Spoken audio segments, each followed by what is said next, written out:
오늘 주신 말씀은 요셉의 이야기 중에 클라이맥스에 해당합니다. 그동안 형들 앞에서 요셉이 자신을 숨겨왔지요. 그랬다가 드디어 자신을 드러냅니다. 형들이 얼마나 놀랐을까요?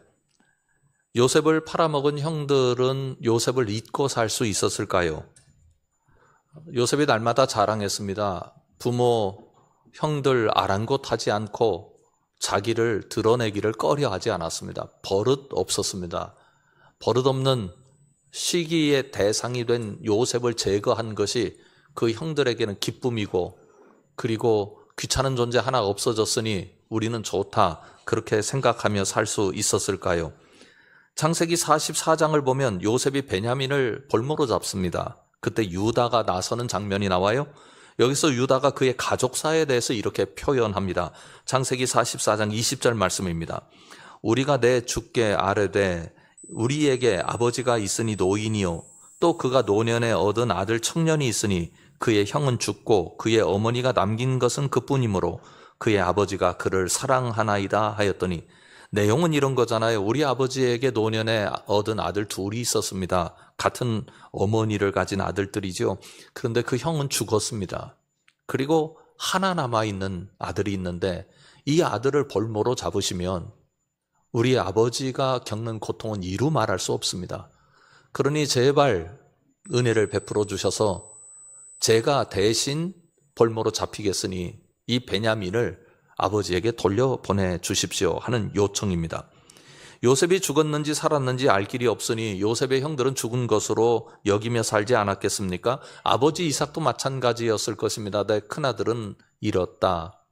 물론 더 위에 형들이 있긴 합니다만 자기가 사랑하는 아내의 큰 아들입니다. 그러니 얼마나 베냐민을 애지중지했겠어요. 유다의 증언을 보면 그의 아버지 이삭이 요셉을 잃은 것 때문에 얼마나 고통스러웠는지를 충분히 이해할 수 있습니다. 그들이 살아가면서 아버지의 슬픔과 고통을 볼 때마다 요셉 생각을 했을 것입니다. 그래서 유다는 차라리 저를 볼모로 잡아주십시오 라고 지금 요청하고 있는 것입니다. 요셉을 팔아먹은 사건은 요셉에게도 절대로 잊을 수 없는 사건이었습니다만 그 형들에게도 절대로 잊을 수 없는 사건이었습니다. 그런데 그렇게 죽었다고 생각했던 요셉이 자신들의 눈앞에 나타난 것입니다. 얼마나 놀랐을까요? 얼마나 두려웠을까요? 지은 죄가 있잖아요. 더군다나 요셉이 그들 앞에 자신을 밝히고 난 다음에 요셉의 마음이 어떻게 움직이고 있는지 성경은 분명하게 우리에게 기록하고 있습니다. 창세기 45장 1절부터 3절 말씀입니다. 요셉이 시종하는 자들 앞에서 그 정을 억제하지 못하여 소리질러 모든 사람을 자기에게서 물러가라 하고 그 형제들에게 자기를 알리니 그때 그와 함께한 다른 사람이 없었더라. 요셉이 큰 소리로 운이 애굽 사람에게 들리며 바로의 궁중에 들리더라. 요셉이 그 형들에게 이르되 나는 요셉이라. 내 아버지께서 아직 살아 계시니까. 형들이 그 앞에서 놀라서 대답하지 못하더라. 말씀을 보면 요셉의 삶이 얼마나 고통스러웠는지 알 수 있습니다. 내가 이걸 밝혀야 되는데 밝히고자 할 때 정을 억제할 수가 없었어요. 형들이 팔아먹어서 여기 왔어요. 그렇지만 그 가족이 얼마나 보고 싶었겠습니까? 얼마나 그리웠겠습니까? 그런데 그 형들이 지금 눈앞에 있는 거예요. 저는 요셉이 가족을 떠나서 얼마나 그리움 속에서 살았을까를 조금 아는 경험이 있습니다. 전 중학교 1학년 때 서울로 전학을 해왔는데 저희 가정은 고등학교 1학년 때 서울로 이사하게 됐어요. 그러니까 3년 동안 중학교 시절을 서울에서 혼자 보냈습니다. 이제 방학이 되면 고향에 내려가잖아요. 근데 기차를 타고 집에 내려갔는데 다음 역이 제가 살던 그 고향 역이 될 쯤 되면 가슴이 혼자서 그냥 벌렁벌렁 뜁니다. 제가 이거 뭐 굳이 이럴 필요 있나, 지금 집에 오는 건데 하는 생각을 해도요, 이게 멈추질 않아요. 무엇 때문이었을까요? 그동안 쌓였던 그리움이 한꺼번에 올라오는 것 아니겠습니까? 노예로 팔려왔던 요셉이 형들을 볼 때 그 심정이 어땠겠습니까?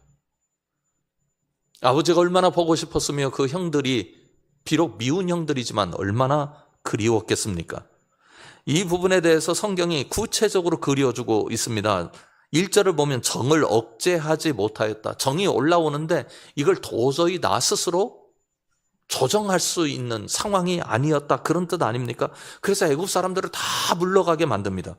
큰 소리로 물러가게 만들었다 이야기합니다. 정을 억제할 수 없으니 애굽 사람들 앞에서 이 정 다 꺼내놓으면 안 되겠다 싶어서 빨리 물러가라 그렇게 명령한 것입니다. 두 번째로는 요셉이 큰 소리로 울었는데 얼마나 큰 소리로 울었는지 애굽 사람들이 다 들었다. 그리고 그 궁중의 울음소리가 가득했다 성경이 기록합니다. 그 마음 여러분들은 이해할 수 있겠습니까? 나를 팔아먹은 형들이 지금 눈앞에 있잖아요. 아버지가 궁금하잖아요. 동생 얘기도 들었습니다. 누가 그 자리 앞에서 흐느끼지 않을 수 있겠습니까? 그냥 흐느낌 정도였을까요? 대성통곡을 하니 온 애굽의 백성들이 다 들은 것 아닙니까? 셋째는 요셉이 형들에게 이렇게 말했대요. 나는 요셉이라 내 아버지께서 아직 살아 계시나? 형들이 그 앞에서 너무 놀라서 입을 열지 못했습니다. 형들이 요셉의 모습을 보면서 무슨 생각했을까요? 얼마나 두려웠을까요? 우리 인생 끝났구나. 우리가 팔아먹은 요셉이 애굽이라는 대제국의 2인자가 돼서 자신들 앞에 있잖아요. 그런데 오늘 주신 말씀에서 우리가 감동하는 이유는 이런 상황 속에서의 요셉의 움직임입니다. 먼저 이 움직임을 이야기하기 전에 한 가지 질문을 해볼 필요가 있습니다. 이런 질문입니다. 지금까지 요셉의 삶이 안전했는가? 요셉의 형들의 삶이 안전했는가? 답은 뻔하잖아요. 요셉은 노예로 팔려온 존재입니다. 그 인생이 얼마나 많은 눈물과 고통을 담아냈는지 몰라요. 보디발의 집에서 일 잘했다고는 성경이 기록하고 있습니다만 그 당시 노예는 더 이상 인간이 아니었어요. 소모품이었습니다. 잘했으니까 인정을 받았지만 언제든지 헌신짝처럼 버릴 수 있습니다. 이런 겁니다. 그냥 살다가 조금 힘든 일이 일어나서 내가 이겨내면 되겠다 싶은 일들이 있잖아요. 그러나 요셉의 인생에 나타난 일들은 그런 일들이 아니잖아요. 숨이 넘어가는 일들입니다. 여기서 내 인생이 끝나는구나. 그렇게 생각할 수밖에 없어요. 구덩이에 던져질 때 그렇지 않았겠어요? 노예로 팔려갈 때 그렇지 않았겠어요? 보디발의 아내가 유혹하는 일을 피했다고 오히려 뒤집어 씌워서 애굽의 감옥에 갇혔을 때 그렇지 않았겠어요? 더 이상의 미래가 없었습니다. 그러나 요셉의 형들의 삶은 달랐습니다. 아버지 이삭이 한 종족의 대표 족장 아닙니까? 족장의 아들들입니다. 능력에 따라서 어떤 사람은 좀 더 잘 살 수 있고 못 살 수도 있겠습니다만 먹고 사는 일 때문에 걱정하는 사람들은 아니에요. 물론 가뭄이 들거나 흉년이 들면 문제가 일어나긴 일어납니다. 이번에도 먹고 살 길이 없어서 애굽에 와서 양식을 구하잖아요. 그런데 양식을 구하는 게 빈민 구제해달라는 게 아니었습니다. 요즘 말로 하면 수입하러 온 거예요. 돈은 있는데 양식이 없으니까 사려고 온 것입니다. 요셉과는 도저히 비교되지 않는 삶을 살아왔습니다. 요셉은 고통과 눈물 가운데 삶의 죽음의 위기 가운데 살았고 요셉의 형들은 유복하게 살았습니다. 그런데 그 결과가 어떤가요? 고통과 눈물 가운데 살았던 요셉은 애굽의 총리가 되어 있고 그 형들은 애굽의 양식을 구입하러 온 신세가 되었습니다. 어떻게 이런 현상이 일어날 수 있을까? 그 답을 오늘 주신 말씀 창세기 45장 5절에서 우리가 찾아낼 수 있습니다. 우리 한번 말씀을 보시죠. 당신들이 나를 이곳에 팔았다고 해서 근심하지 마소서, 한탄하지 마소서. 하나님이 생명을 구원하시려고 나를 당신들보다 먼저 보내셨나이다. 오늘 주신 말씀에 매우 중요한 의미가 있어요. 요셉이 이렇게 표현하지요. 형들이 나를 이곳에 팔았다고 해서 근심하지 마십시오. 한탄하지 마십시오. 하나님이 생명을 구원하시려고 나를 당신들보다 먼저 보내신 것 뿐입니다. 이렇게 해석을 합니다. 여기에 특이한 점이 있습니까? 있습니다. 요셉은 자신을 판 사건에 대해서 해석을 전혀 다른 쪽으로 끌고 가고 있습니다. 형들이 요셉을 팔았습니다. 그런데 요셉은 이건 형들이 나를 판 사건이 아니라 하나님께서 보내신 사건이라고 계산합니다. 말하자면 자신에게 일어난 일에 대해서 형들과의 관계 속에서 계산하지 않고 하나님과의 관계 속에서 계산하는 겁니다. 만약 형들과의 관계 속에서 계산하면 요셉이 이런 태도를 취할 수 있을까요? 어떻게 그 형들을 용서할 수 있습니까? 보디발의 집에서 일어난 일 때문에 애굽의 감옥에 갇혔을 때 그 형들이 얼마나 원망스러웠을까요? 그때 형들이 그렇게 하지 않았더라면, 그때 형들이 나를 팔아먹지 않았더라면 내가 이곳에 가고 살 이유가 있는가? 지금까지 고통과 눈물은 다 형들 때문이다, 이렇게 생각할 수 있지 않겠어요? 그러나 요셉이 좀 더 인격적이어서 좀 더 넓은 마음을 가지고 지금 애굽의 총리가 되었으니 내가 인격까지 형편없게 가지면 이 사람들 앞에 체면이 말도 아니다, 그렇게 생각을 해서 형들을 어느 정도 너그럽게 대할 수는 있을 겁니다. 그러나 형들을 축복하고 형들이 여기서 잘 먹고 잘 살 수 있도록 해주고 싶은 마음은 하나도 없었을 겁니다.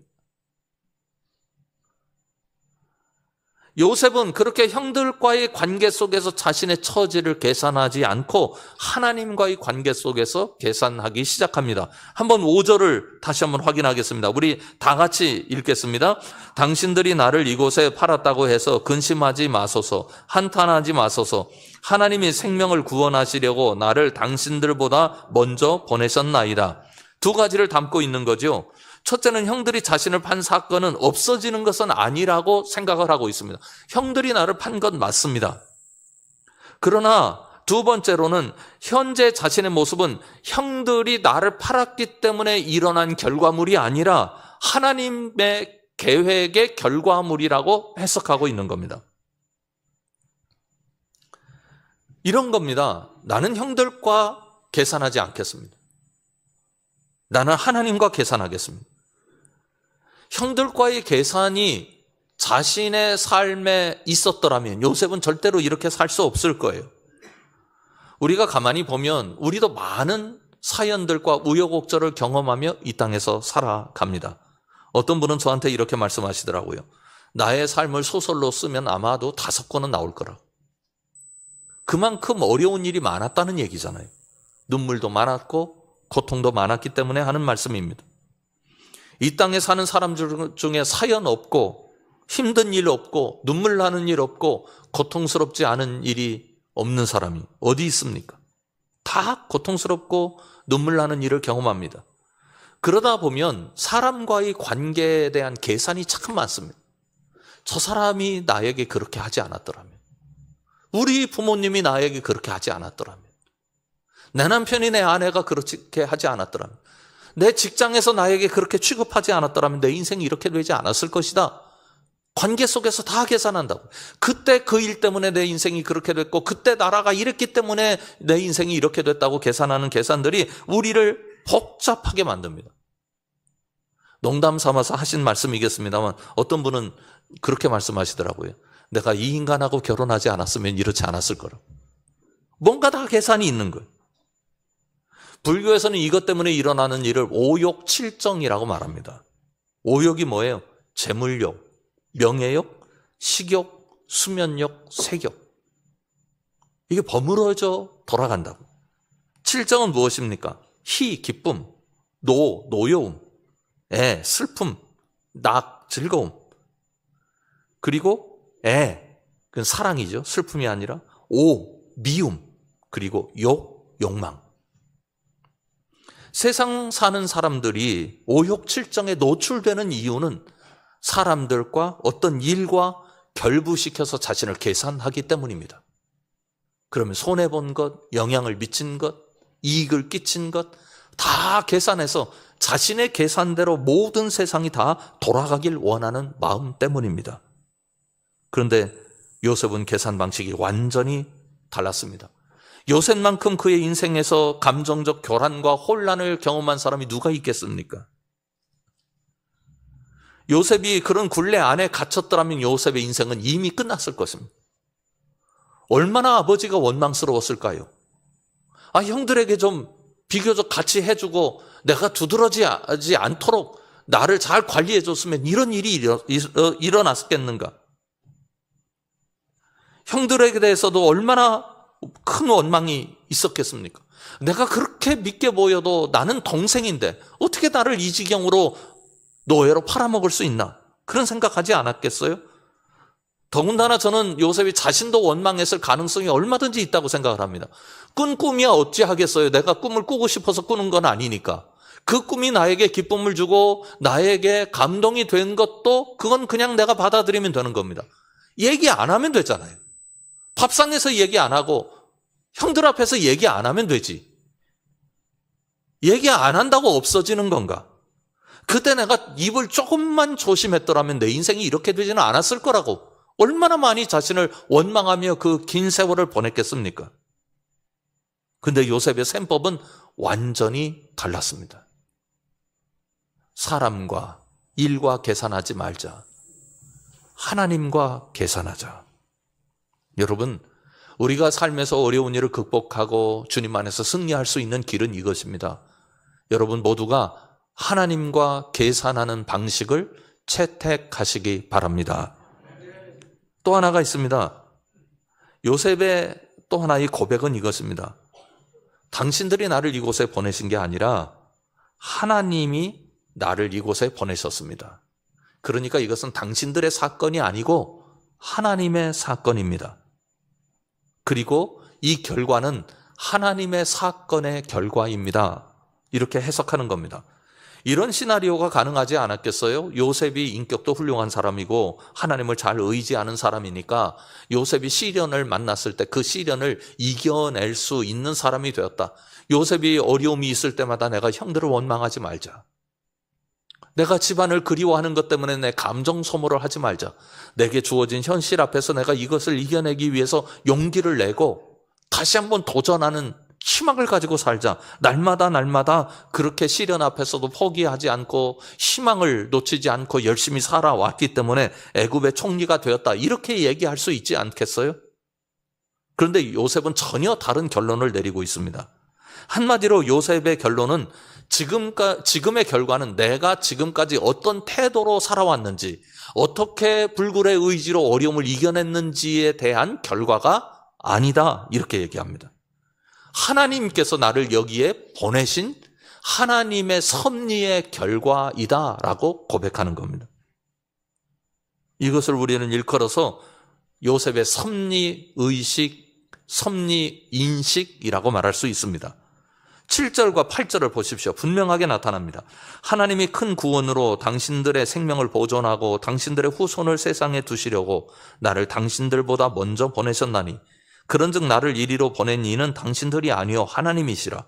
하나님이 나를 바로에게 아버지로 삼으시고 그 온 집의 주로 삼으시며 애굽 온 땅의 통치자로 삼으셨나이다.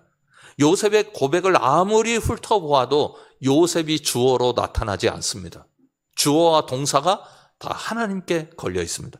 하나님이 보내셨나니 나를 이리로 보내시는 이는 당신들이 아니요 하나님이시라. 하나님이 삼으시며 하나님이 삼으셨나이다.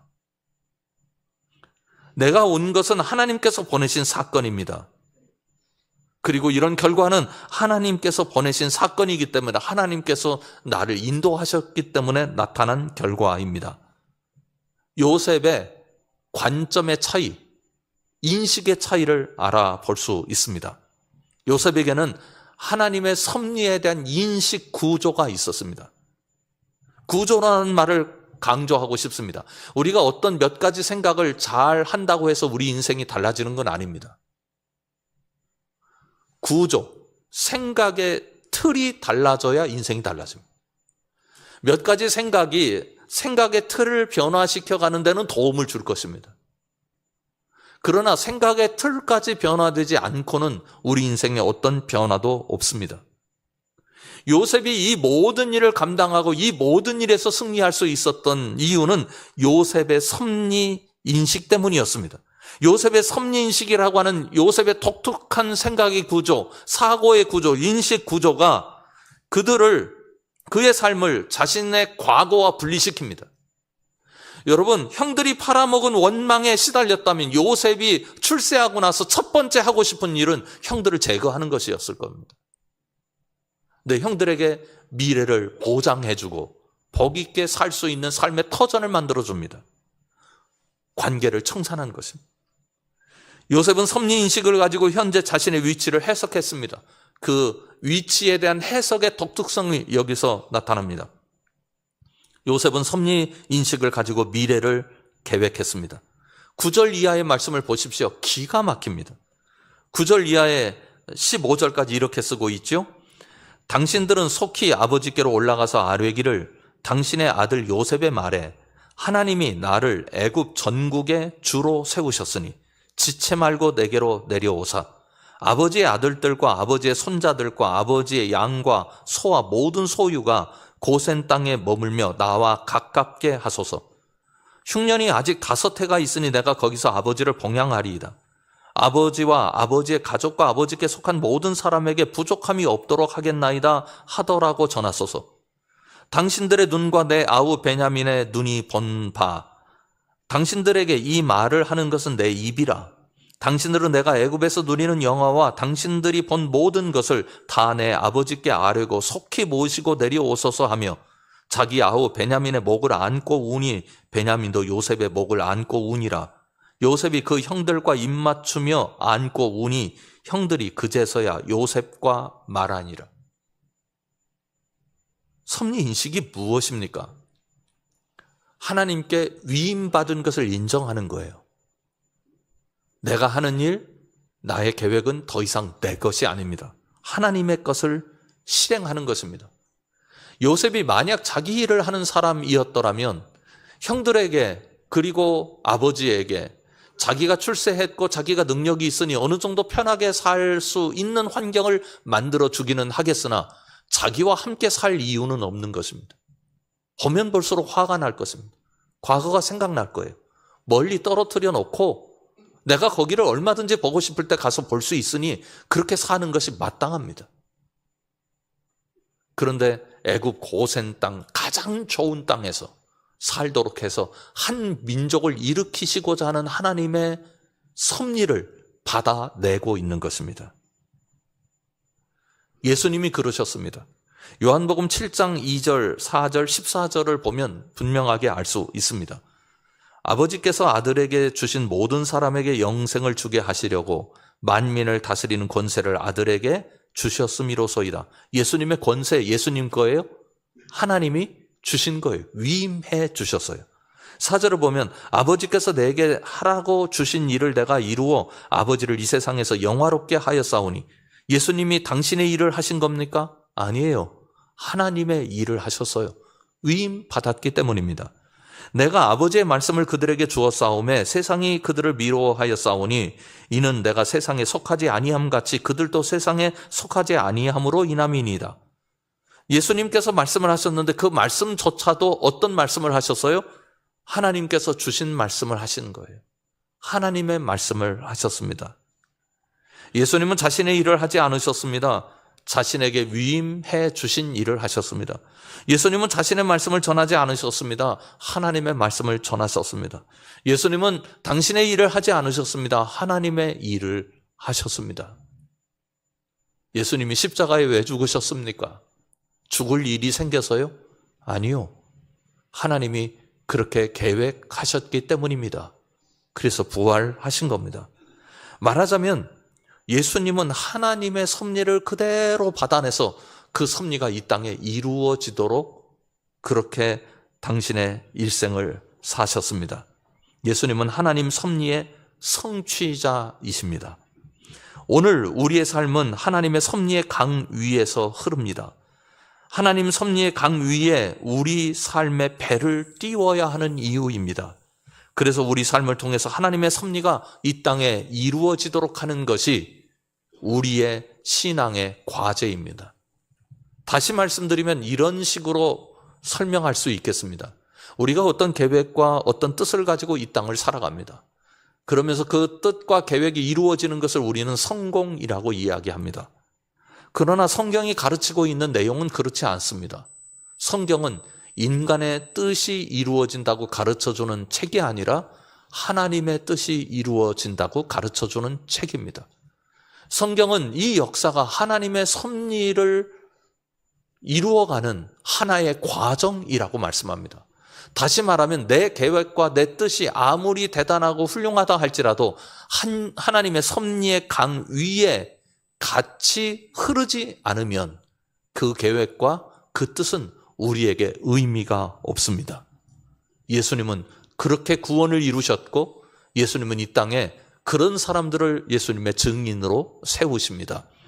우리 성함의 식구들 모두가 다시 한번 우리 삶을 해석해 나갈 때 하나님의 섭리의 인식, 그 구조, 그 틀, 그래서 그 틀이 우리 자신을 계산하고 그 틀이 우리를 바치는 힘이 되고 그 틀이 다른 사람들을 대하는 방식을 결정하는 귀한 역사로 나타나서 여러분들 속에 하나님의 섭리가 드러날 수 있기를 주님의 이름으로 축원합니다. 우리 함께 한번 기도하겠습니다. 하나님, 요셉에게 이루어졌던 하나님의 섭리의 놀라운 역사가 오늘 우리에게도 이루어짐을 요셉처럼 우리도 받아들이며 살 수 있도록 인도하여 주옵소서. 하나님 앞에 다 같이 기도하겠습니다. 아버지 하나님, 우리에게 하나님의 섭리가 있습니다. 무시하거나 도외시하지 않을 수 있도록 인도해 주시길 원합니다.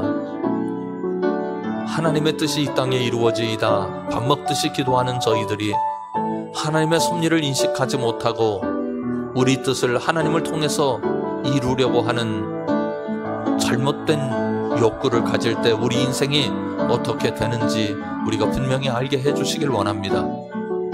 요셉의 형들은 자신들의 뜻을 이루려 했습니다.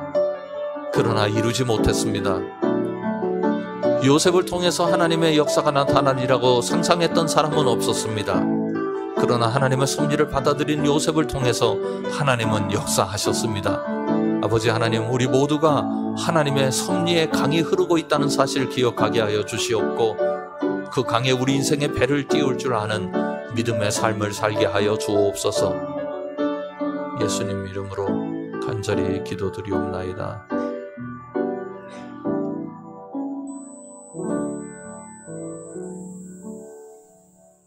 하나님 아버지, 하나님의 섭리를 기억하는 저희들 되게 하여 주시옵소서.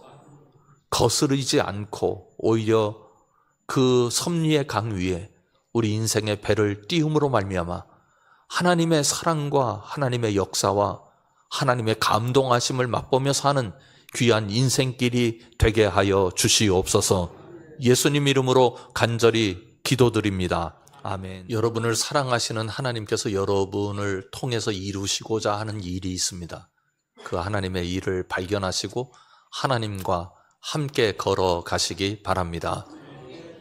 지금은 우리 주 예수 그리스도의 은혜와 하나님 아버지의 놀라우신 사랑하심과 성령 하나님의 함께하심이 우리 삶의 고단함도 눈물도 고통도 어느 때는 실패도 있지만 하나님의 섭리 속에서 결국은 우리를 승리케 하시는 줄을 믿고 나아가는 주의 사랑하는 모든 백성들 위해 지금부터 영원까지 함께 계시기를 간절히 축원하옵나이다. 아멘.